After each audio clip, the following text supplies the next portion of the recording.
Assalamu alaikum to all of you. Welcome the Physics with Mohsen Ali. I am going to start the new chapter of class Inter, but especially I have dedicated this chapter to the university students of Physics Department, University of Sindh Jamshoro. In this chapter, obviously this chapter in intermediate basis, this is 16 number chapter, that is electromagnetic waves and electronics. But I have to do a great work or a much work in these lectures which I am going to give in series.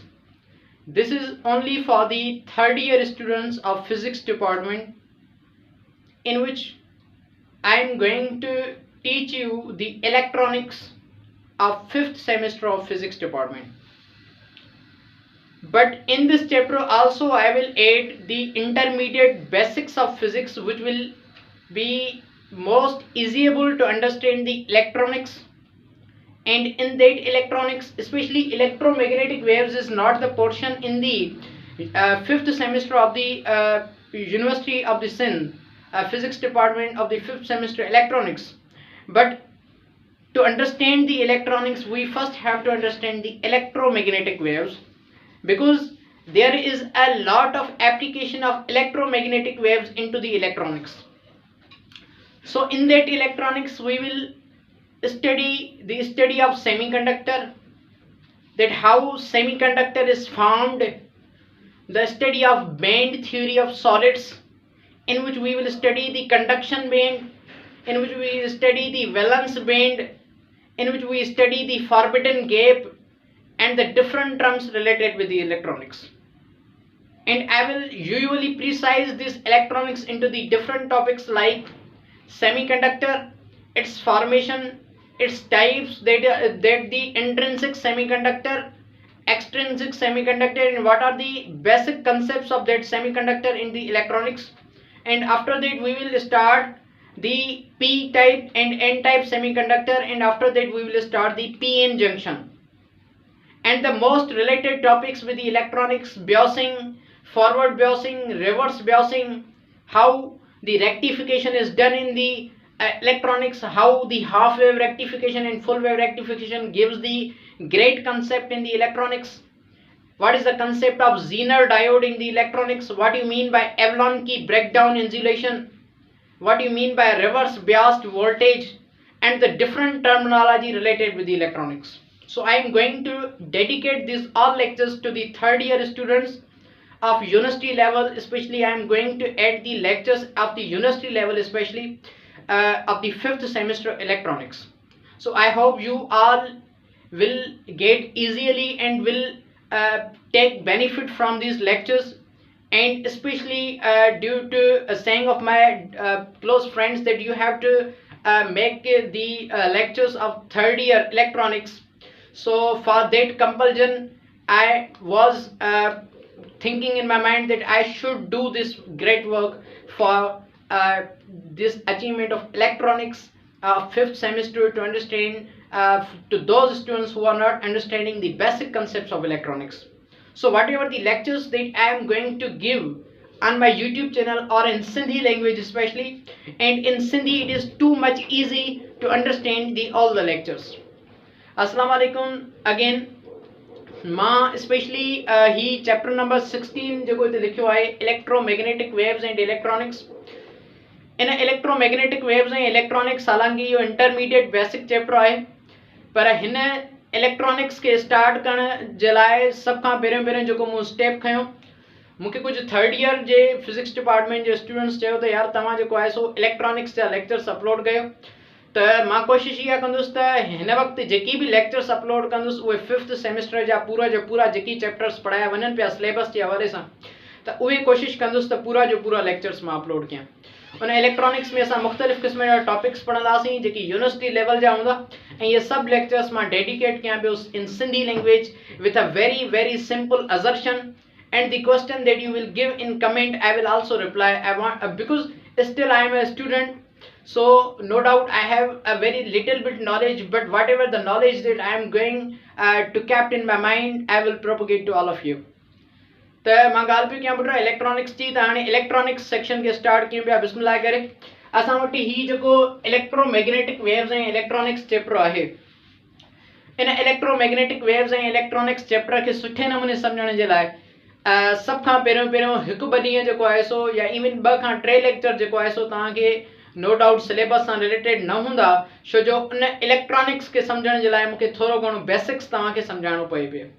उन करे मां उहे कुझु शयूं जेको आहे सो इन में एड कयां पियो। पोइ डायरेक्ट जेको आहे सो छो जो मां हिन में इंटरमीडिएट जा जेकी लेक्चर्स आहिनि, छो जो इलेक्ट्रोमैग्नेटिक वेव्स में वरी मुख़्तलिफ़ क़िस्मनि जा टॉपिक्स अचे वञनि था जेके इंटरमीडिएट बेसिस ते पढ़ाया पिया वञनि, जंहिंमें असांजो अचे पियो reception of electromagnetic waves, how electromagnetic waves propagate, what is antenna theory, ठीक है, what is the modulation, what is modulation index, what you mean by amplitude modulation and the different terminology related with that intermediate clause.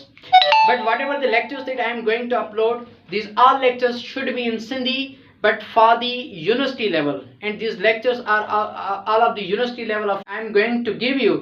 These are the basics of electronics, you must have to remember that. Okay putra, तो मां ॻाल्हि करे रहियो हुअसि पुट electromagnetic waves ऐं electronics जी। हाणे electronics सम्झण जे लाइ थोरो घणो इलेक्ट्रोमैग्नेटिक वेव्स जो कॉन्सेप्ट हुअणु घुरिजे। आफ्टर दैट असां इलेक्ट्रॉनिक्स खे तमामु सुठे नमूने स्टडी करे सघूं था। हाणे असां वटि ही जेको टर्म लिखियो पियो आहे या चैप्टर नालो लिखियो पियो आहे इलेक्ट्रोमैग्नेटिक वेव्स, मां वरी तव्हांखे ॿुधायां थो ही चैप्टर फिलॉइड जो जेको बुक पढ़ायो वेंदो आहे 5th सेमेस्टर में इलेक्ट्रॉनिक्स जो, हुन में इलेक्ट्रोमैग्नेटिक वेव्स ऐं इलेक्ट्रॉनिक्स आहिनि, हुन में डिफरेंट चैप्टर ॾिनल आहिनि। सेमीकंडक्टर जो चैप्टर अलॻि आहे, मुख़्तलिफ़ क़िस्म जा ॿिया रेक्टिफिकेशन जो चैप्टर अलॻि आहे, ऐं हुन सां related atoms conduction valence band जेकी पढ़ाई वेंदा आहिनि हुन जो अलॻि चैप्टर आहे। पर मां हिन पोर्शन में उहे सभु चैप्टर मिक्सअप करे सभु कोशिशि कंदुसि त स्टडी कराए वठां, ऐं हिन सां रिलेटेड जेकी पास्ट पेपर्स आहिनि उहे बि सोल्व कंदासीं ऐं हुनजा प्रॉब्लम्स बि। ओके, त हाणे इन चैप्टर खे या इन इलेक्ट्रॉनिक खे सम्झण जे लाइ 2 ॾींहं खनि थोरी बेसिक्स मां तव्हांखे पढ़ायां पियो त इलेक्ट्रोमैग्नेटिक वेव्स जो इलेक्ट्रॉनिक्स में छा रोल आहे। पर हाणे इलेक्ट्रोमैग्नेटिक वेव्स खे सम्झण जे लाइ सभ खां पहिरियों मां तव्हांखे इहो सम्झायां त वेव आहे छा।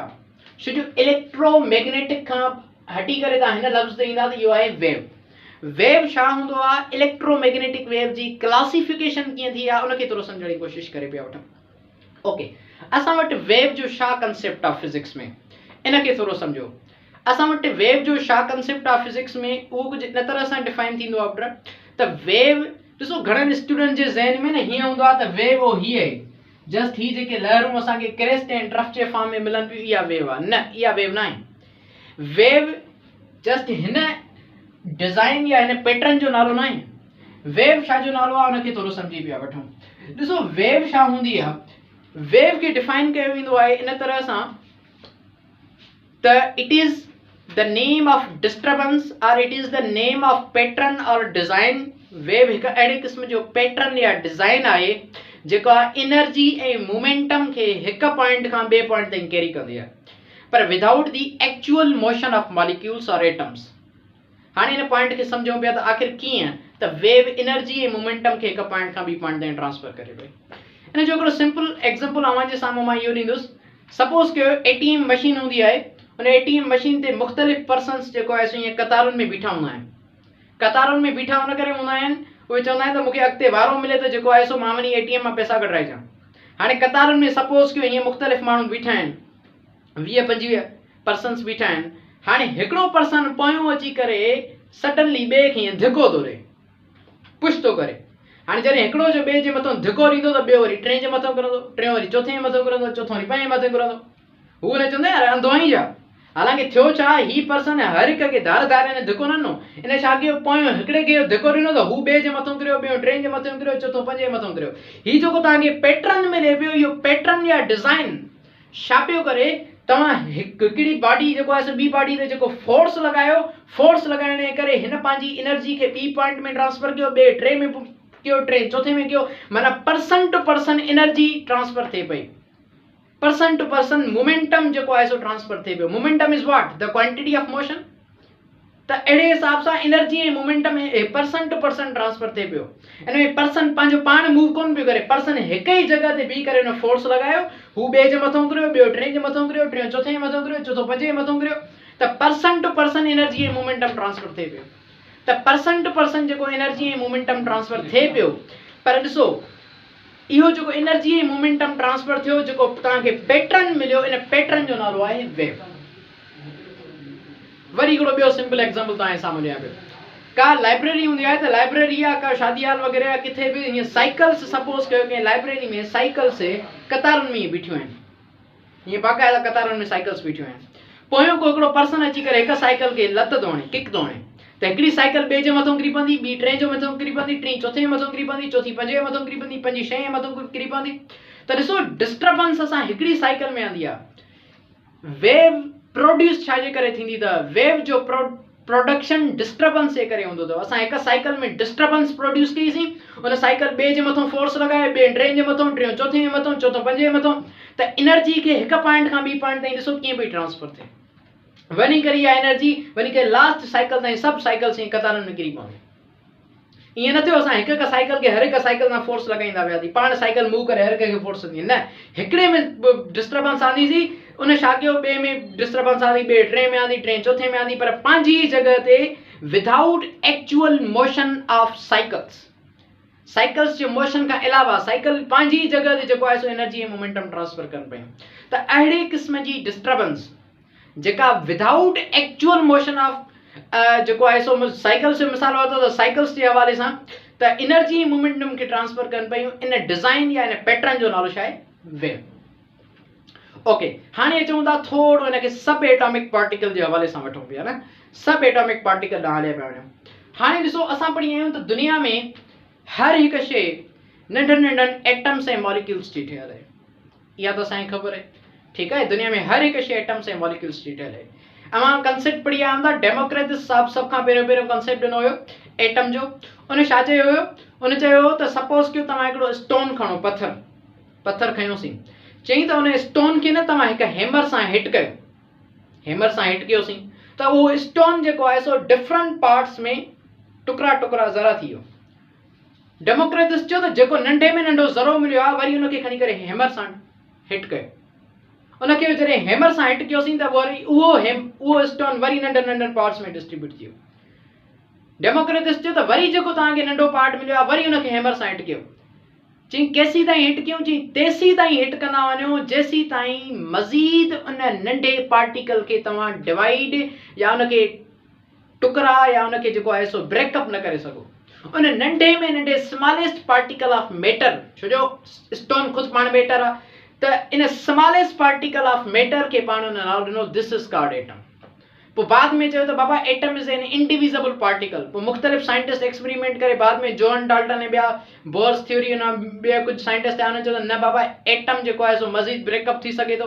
पोइ उन जा सब एटॉमिक पार्टिकल्स न हलिया वियासीं, इलेक्ट्रॉन, प्रोटॉन, न्यूट्रॉन, ठीकु आहे। उन्हनि चयो त electrons are revolving around the nucleus, protons and neutron are present with in the nucleus. त अहिड़े क़िस्म जी जेकी शयूं सभु शयूं उन्हनि स्टडी करे वरितियूं। माना असां हिन वक़्तु कंसेप्ट पिया खणूं एटम जो, छो जो इन खां अलावा फिजिक्स में स्मॉलेस्ट पार्टिकल हिन वक़्तु ताईं क्वार्क जेको आहे सो डिस्कवर थी चुको आहे, पर हिन वक़्तु असां एटम्स जी ॻाल्हि पिया कयूं। हाणे सपोज कयो थिए छा पियो असां वटि, असां छा था कयूं, जो जेका डिस्टर्बेंस पढ़ी आयासीं उहा मुख़्तलिफ़ क़िस्म जे हवाले सां। सपोज कयो हीअ हिकिड़ी भित आहे, हीअ हिकिड़ी वाल आहे, इन वाल में मां हितां हिकिड़ी रस्सी ॿधी आहे, रोप, ओ हीअं लाइक दिस, हीअ हिकिड़ी रोप हिन में ॿधी छॾी आहे।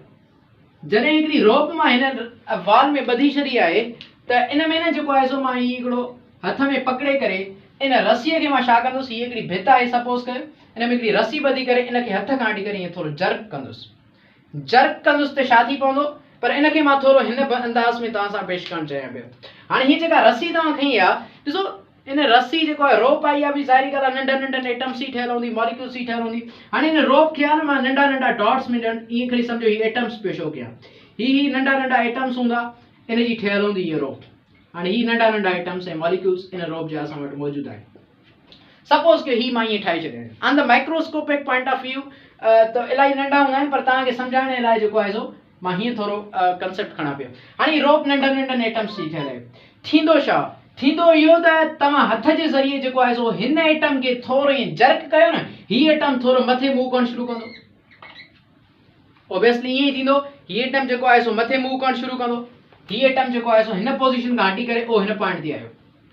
जॾहिं हीउ एटम मथे मूव कंदो त वरी इहो ई एटम जेको आहे सो तव्हां मथे जर्के वरी इहो हेठि कंदो त इहो ई एटम पंहिंजी जॻह ते वरी काॾे ईंदो, हेठि ईंदो। ठीकु आहे त अहिड़ी तरह हीउ एटम भरिसां वारे एटम खे बि पंहिंजो पाण सां मथे गिले वेंदो। हीउ एटम जेको आहे सो वरी ओ हिन पोज़ीशन ते मथे ईंदो, वरी हीउ एटम जेको आहे सो वरी हेठि ईंदो, वरी हीउ हिन में डिस्टर्बेंस कंदो भरिसां वारे एटम में, वरी हीउ मथे ईंदो, वरी हीउ हेठि ईंदो, वरी हीउ मथे ईंदो, वरी हीउ हेठि ईंदो, वरी हीउ मथे ईंदो, वरी हीउ हेठि ईंदो। त हीउ अहिड़े क़िस्म जो motion atoms to atoms produce पियो थिए। एटम हर मथे पियो अचे हर हेठि पियो अचे, माना vibratory motion. Atoms are oscillating downward like this. त अहिड़े क़िस्म जो तव्हांखे न मोशन मिले पियो।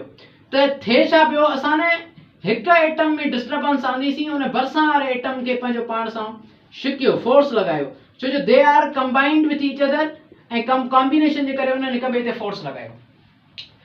हिन एटम खे असां जर कयोसीं, हीउ एटम मथे वियो, मथे जो त हिन भरिसां वारे एटम खे पंहिंजो पाण छिकियो, छो जो they have the greater bond reduction, they have the greater force of attraction between them. त हिन ॿिए एटम खे मथे छिकियो, हिन चयो मां मथे थो वञा तूं बि मथे हल, हीउ ॿई मथे आहे वरी हेठि आहे, मथे आहे हेठि आहे, भरिसां हिन भरिसां वारे में डिस्टर्बेंस आंदी, हिन भरिसां वारे में, हिन भरिसां वारे में, हिन भरिसां वारे में, ईअं थियो छा जो सभिनी एटम्स में डिस्टर्बेंस आई, आस्ते आस्ते रो पर मथे पई थिए अरे हेठि पई थिए। You see the pattern design formed like this. तव्हांखे अहिड़े क़िस्म जी हिकिड़ी डिस्टर्बेंस मिलंदी, ओ अहिड़े क़िस्म जी, बिल्कुलु माना अहिड़े क़िस्म जो तव्हांखे पैटर्न नज़र ईंदो हुन रोप ते। हाणे अहिड़े क़िस्म जो जेको पैटर्न नज़र अचे पियो, एक्चुअली थिए छा पियो, एटम पंहिंजी जॻह ते वाइब्रेट थियनि पिया, पर एटम एटम ॿई हिक ॿिए सां कनेक्टेड आहिनि। उन कनेक्टेड जे करे जेको आहे सो इहे एनर्जी ऐं मोमेंटम खे छा पिया कनि, हिक पॉइंट खां ॿी पॉइंट ताईं ट्रांसफर कनि पिया। सही आहे। त अहिड़े क़िस्म जो तरीक़ो, अहिड़े क़िस्म जी डिस्टर्बेंस, शामी डिस्टर्बेंस, एटम्स ऐं मॉलिक्यूल्स में डिस्टर्बेंस, अहिड़े क़िस्म जी डिस्टर्बेंस कयूं असां एटम में, जो एटम पंहिंजी जॻह ते एनर्जी ऐं मोमेंटम खे ट्रांसफर करे, त जेका हू डिज़ाइन फॉर्म कंदो या जेको हू पैटर्न फॉर्म कंदो, उन पैटर्न जो नालो छा आहे, वेव। त अहिड़े क़िस्म खे असां चवंदा आहियूं wave. So the pattern or a design formed by the atoms and molecules and it propagates the energy from one point to another। शाखे पिया प्रोपगेट कनि पिया एनर्जी खे। हाणे ॾिसो वेव्स एनर्जी खे प्रोपगेट कनि पिया, उन करे वेव असां वटि, वेव खे असां चवंदा आहियूं carrier of energy. Waves are also called as carrier of energy, carrier of energy and momentum. Waves खे असां कैरियर ऑफ एनर्जी ऐं मोमेंटम में चवंदा आहियूं, छो जो इहे हिकु पॉइंट खां ॿी पॉइंट ताईं जेको आहे सो एनर्जी ऐं मोमेंटम खे ट्रांसफर कनि पिया। ठीकु आहे, त इहो असां वटि बेसिक कंसेप्ट हुयो वेव जो। आई थिंक तव्हांखे हाणे सुठे नमूने सम्झ में अची वियो हूंदो। त वेव में पार्टिकल पंहिंजो पाण मुंहुं न कंदो आहे, इहो हिकु ई पॉइंट खां जेको आहे सो जो हिकु ई पॉइंट ते जेको आहे सो हेठि मथे वाइब्रेट थींदो आहे, ऐं वाइब्रेशन जे करे जेको आहे सो एनर्जी ऐं मोमेंटम खे हिकु पॉइंट खां छा कंदो आहे, ॿिए पॉइंट ते ट्रांसफर कंदो आहे। ठीकु आहे, इहो थी वियो असां वटि वेव जो कंसेप्ट। ठीकु आहे, इन खां बाद में असां अचूं पिया क्लासिफिकेशन ऑफ अ वेव। मां हीअ इन करे पियो सम्झायां छो जो मूंखे इलेक्ट्रोमैग्नेटिक वेव्स ते पहुचणो आहे न। इलेक्ट्रोमैग्नेटिक वेव्स जो डिस्कशन करे पोइ डायरेक्ट मां इलेक्ट्रॉनिक्स ते ईंदुसि। हालांकि इलेक्ट्रोमैग्नेटिक वेव्स में इंटरमीडिएट लेवल ते टॉपिक्स आहिनि, मॉड्यूलेशन आहे, एम्पलीट्यूड मॉड्यूलेशन आहे, इन खां अलावा जेको आहे सो मुख़्तलिफ़ क़िस्म जा ॿिया टॉपिक्स आहिनि। रिसेप्शन ऑफ इलेक्ट्रोमैग्नेटिक वेव्स आहे, एंटीना थ्योरी आहे, एंटीना कीअं पई वर्क करे इलेक्ट्रोमैग्नेटिक वेव्स ते, त मुख़्तलिफ़ आहे, पर उहे मां हिन वक़्तु डिस्कस न कंदुसि छो जो हीअ सभु लेक्चर्स मां थर्ड ईयर वारनि जे लाइ ठाहियां पियो यूनिवर्सिटी लेवल ते। उन करे मां डायरेक्ट पंहिंजे सिलेबस ते ईंदुसि इलेक्ट्रॉनिक्स ते, पर उनखे सम्झण जे लाइ मूंखे बेसिक्स ई सम्झाइणो पए पियो। ओके, त हाणे इहा ॻाल्हि पिया कयूं त इलेक्ट्रोमैग्नेटिक वेव जी क्लासिफिकेशन कीअं थी आहे। उनखे लिखियो आहे क्लासिफिकेशन ऑफ अ वेव, माना वेव खे कीअं कैटेगराइज़ कयो आहे। हाणे ॾिसो क्लासिफिकेशन ऑफ अ वेव मां ॿिनि तरीक़नि सां पढ़ाईंदो आहियां। क्लासिफिकेशन ऑफ वेव ॿिनि क़िस्मनि जी थींदी आहे। हिकिड़ी क्लासिफिकेशन ऑफ वेव थींदी आहे, उहा मां लिखां पियो, वेव्स आर क्लासिफाइड। पहिरीं जेका क्लासिफिकेशन आहे उहा थींदी आहे by the behaviour of motion. हिकिड़ी वेव जी क्लासिफिकेशन मां मोशन जे हवाले सां वठंदो आहियां, ऐं ॿी जेका क्लासिफिकेशन हूंदी आहे उहा कंदो आहियां विथ रेस्पेक्ट मीडियम। ॿी क्लासिफिकेशन मां मीडियम जे हवाले सां वठंदो आहियां। ओके, त हाणे जेका by the behaviour of motion वठूं पिया त इनखे थोरो सम्झूं था। त हाणे थिए छा पियो त बिहेवियर ऑफ मोशन जो मक़सदु आहे त एटम्स जेकी एनर्जी खे प्रोपगेट कनि पिया उहा कहिड़ी ओरिएंटेशन ते प्रोपगेट कनि पिया। व्हाट इज ओरिएंटेशन जो मक़सदु आहे एंगल, कहिड़ी एंगल ते एनर्जी प्रोपगेट थिए पई। उन करे असां हिन लाइ हिकिड़ो टॉपिक ठाहियो आहे classification on the basis of behaviour of motion. ऐं ॿी क्लासिफिकेशन में इहे सिखंदासीं त भला छा वेव खे हिकु पॉइंट खां ॿी पॉइंट ताईं ट्रांसफर करण जे लाइ छा कंहिं मटीरियल या मीडियम जी ज़रूरत पवे थी।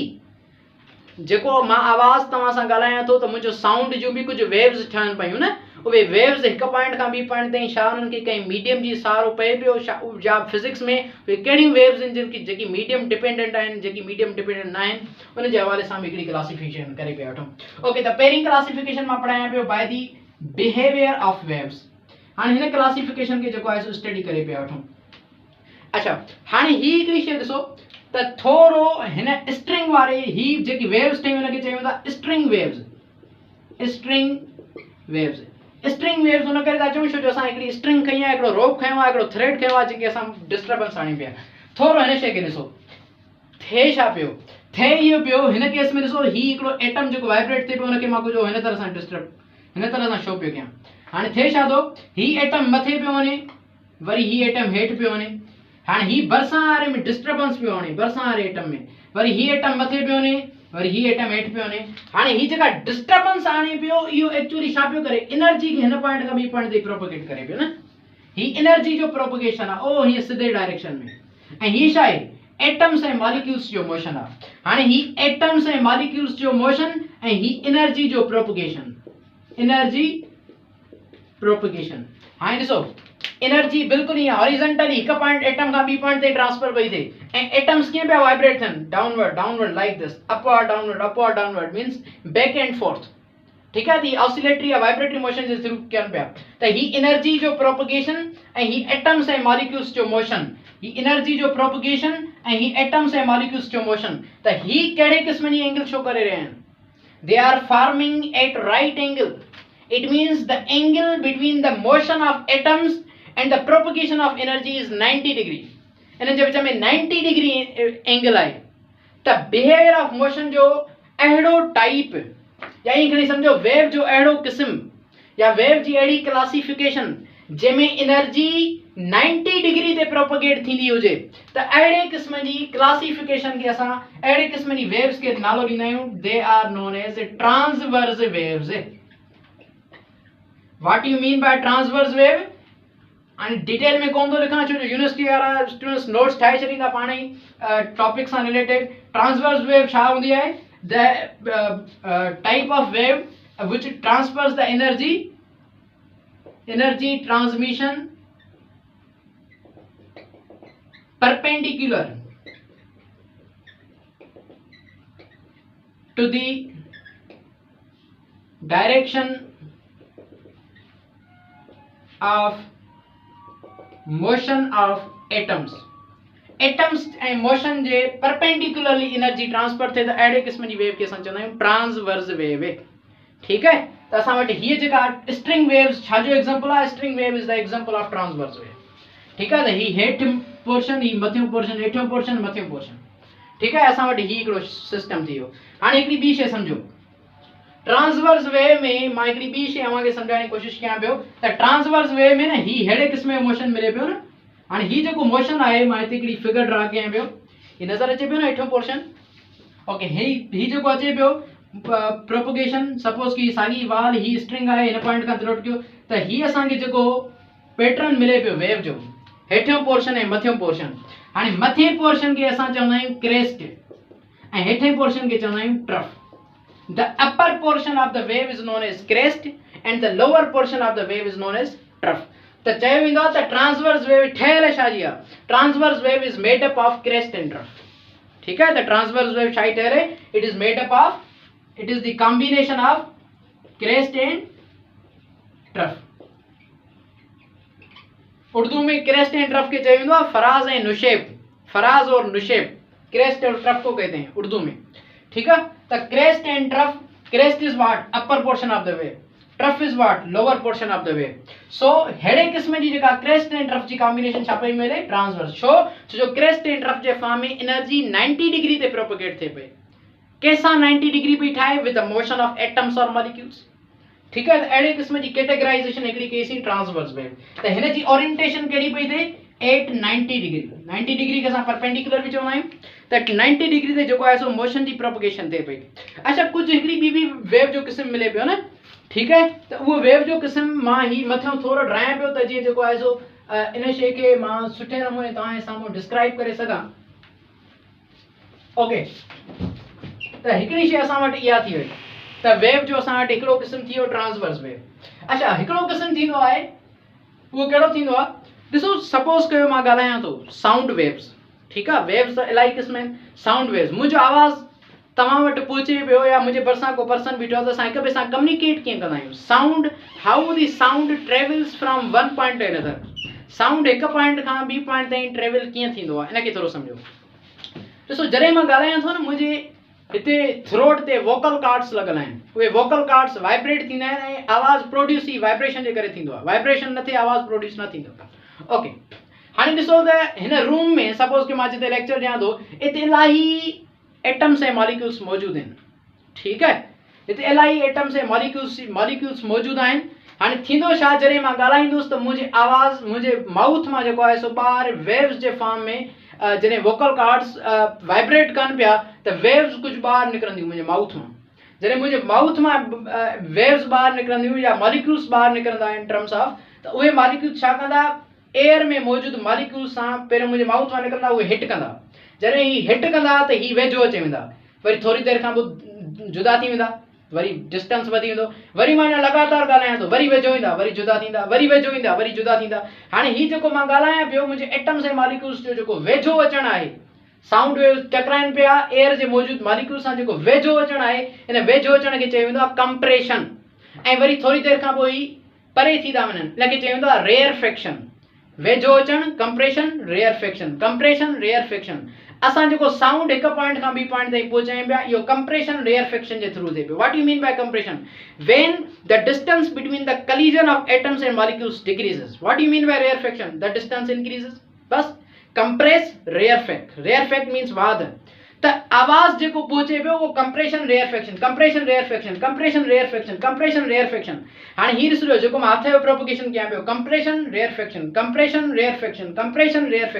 हाणे ही जेको मोशन थिए पियो कंप्रेशन रेयरफेक्शन जो त ही जेको मोशन थिए पियो लाइक दिस पियो थिए ऐं ही कहिड़ी एंगल प्रोपगेट करे रहिया आहिनि कंप्रेशन रेयरफेक्शन त ही 0 डिग्री ते प्रोपगेट करे रहिया आहिनि न they are moving they are transferring the energy parallel to itself त पैरेलल में जेकॾहिं एनर्जी ऐं मोमेंटम ट्रांसफर थिए थो हिते छा पियो थिए 90 डिग्री ते प्रोपगेट पिया कनि downward atoms molecules down vibrate पिया कनि ऐं एनर्जी हीअं पई ट्रांसफर थिए पर हिते छा पियो थिए त एटम्स ऐं मॉलिक्यूल्स एनर्जी जेको आहे एटम्स बि हीअं टकराइनि पिया एनर्जी बि हीअं ट्रांसफर थिए पई त हाणे ही पैरेलल टू इटसेल्फ पई थिए पैरेलल माना एंगल घणी 0 डिग्री त अहिड़े क़िस्म जी वेव जेका एनर्जी ऐं मोमेंटम खे पैरेलल टू इटसेल्फ ट्रेवल कराए मूव कराए उन अहिड़ियुनि वेव्स खे चयो वेंदो आहे या 0 डिग्री ते एनर्जी ऐं मोमेंटम खे ट्रांसफर कराए अहिड़ियुनि वेव्स खे चयो वेंदो आहे लॉन्गिट्यूडिनल वेव्स त लिखां थो लॉन्गिट्यूडिनल वेव्स ही हिन जी क्लासिफिकेशन कई आहे by the behaviour of motion longitudinal waves what do you mean by longitudinal waves the propagation of energy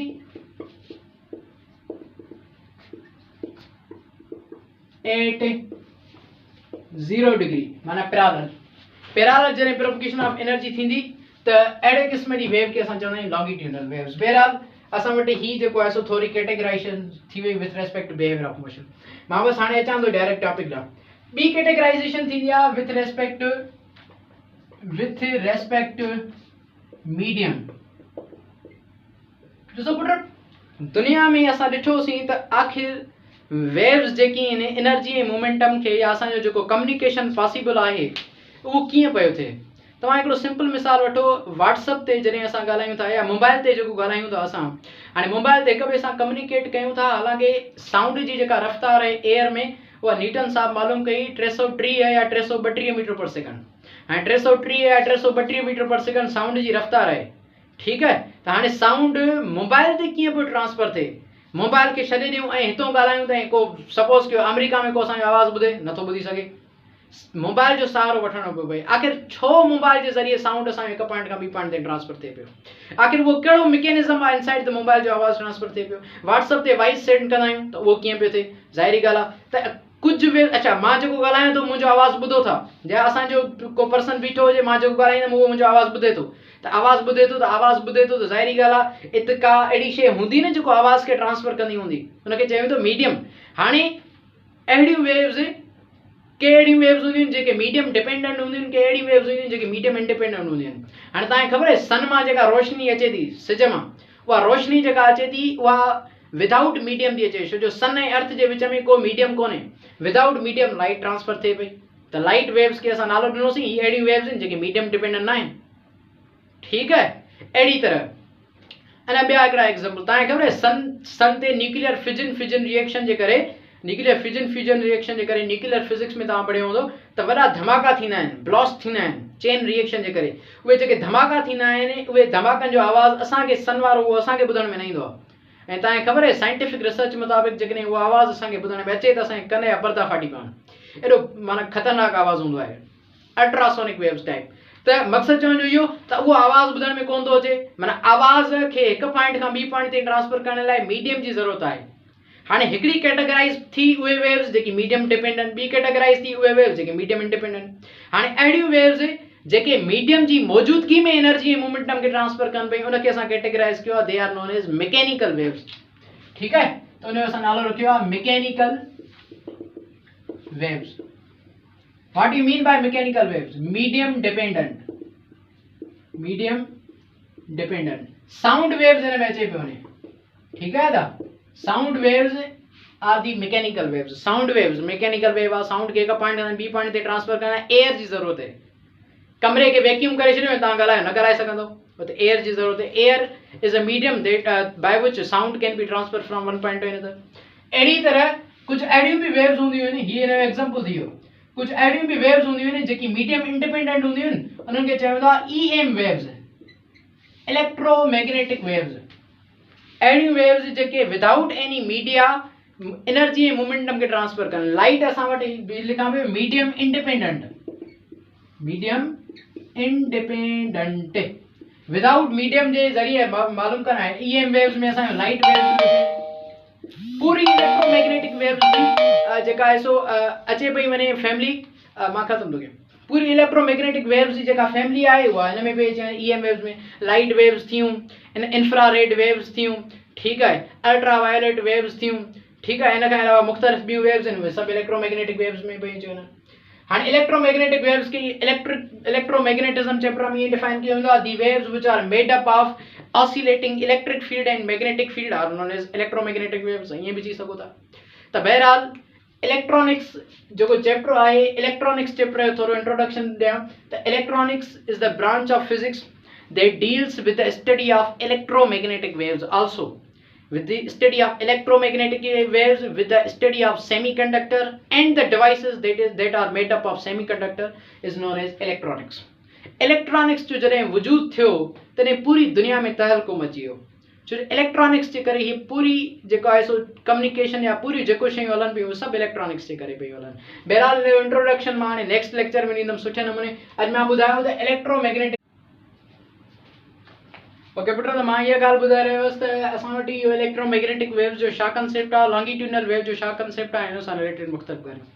बहरहाल हाणे पाण जस्ट इलेक्ट्रॉनिक्स खे ई टच कंदासीं। इंशाल्लाह डेली मां लेक्चर अपलोड कंदुसि त जीअं जेको आहे सो कुझु ॾींहंनि जे अंदरि 15 या 20 डेज़ जे अंदरि मां कोशिशि कंदुसि सिलेबस पूरो कंप्लीट करायां। ठीकु आहे, 15 to 20 डेज़ कोशिशि कंदुसि त जेको आहे सो वधि में वधि लेक्चर्स मां जल्द अपलोड कयां त जीअं तव्हां जेको आहे सो वधि में वधि फ़ाइदो वठी सघो। ठीकु आहे, मां दोस्तनि सां कंटेक्ट में आहियां, थर्ड ईयर वारनि सां, त कहिड़ो कहिड़ो सिलेबस टीचर्स उन्हनि खे पढ़ायो आहे इलेक्ट्रॉनिक्स जे हवाले सां, छो जो I am going to discuss about electronics, त उहो जेको आहे सो मां तव्हांजे साम्हूं शेयर कंदुसि। ठीकु आहे, त इहे सभु लेक्चर्स थर्ड ईयर वारनि दोस्तनि जे लाइ आहिनि। मां जेको आहे सुठे नमूने कोशिशि कयो, ज़रूरु कमेंट बि कयो, ऐं मां उन्हनि खे चवंदुसि त सब्सक्राइब ज़रूरु करियो मुंहिंजे चैनल खे, त जीअं जेको आहे सो अव्हांखे वधि मां खां वधि सुठा लेक्चर्स मिली सघनि। ऐं कोशिशि कंदुसि त डेली वधि में वधि लेक्चर्स मां तव्हां लाइ अपलोड कयां इलेक्ट्रॉनिक्स जा, त जीअं तव्हां वधि में वधि हिन मां फ़ाइदो वठी सघो at the time of exam. Okay, so these all lectures are dedicated to the third year students. Inshallah, I hope you all listen these lectures and will get benefit from this. Thank you so much. Inshallah, tomorrow we will discuss about electronics, its band theory of solids, its semiconductor, intrinsic, extrinsic, and the different parameters related with the electronics. Filal, thank you so much. Allah Hafiz.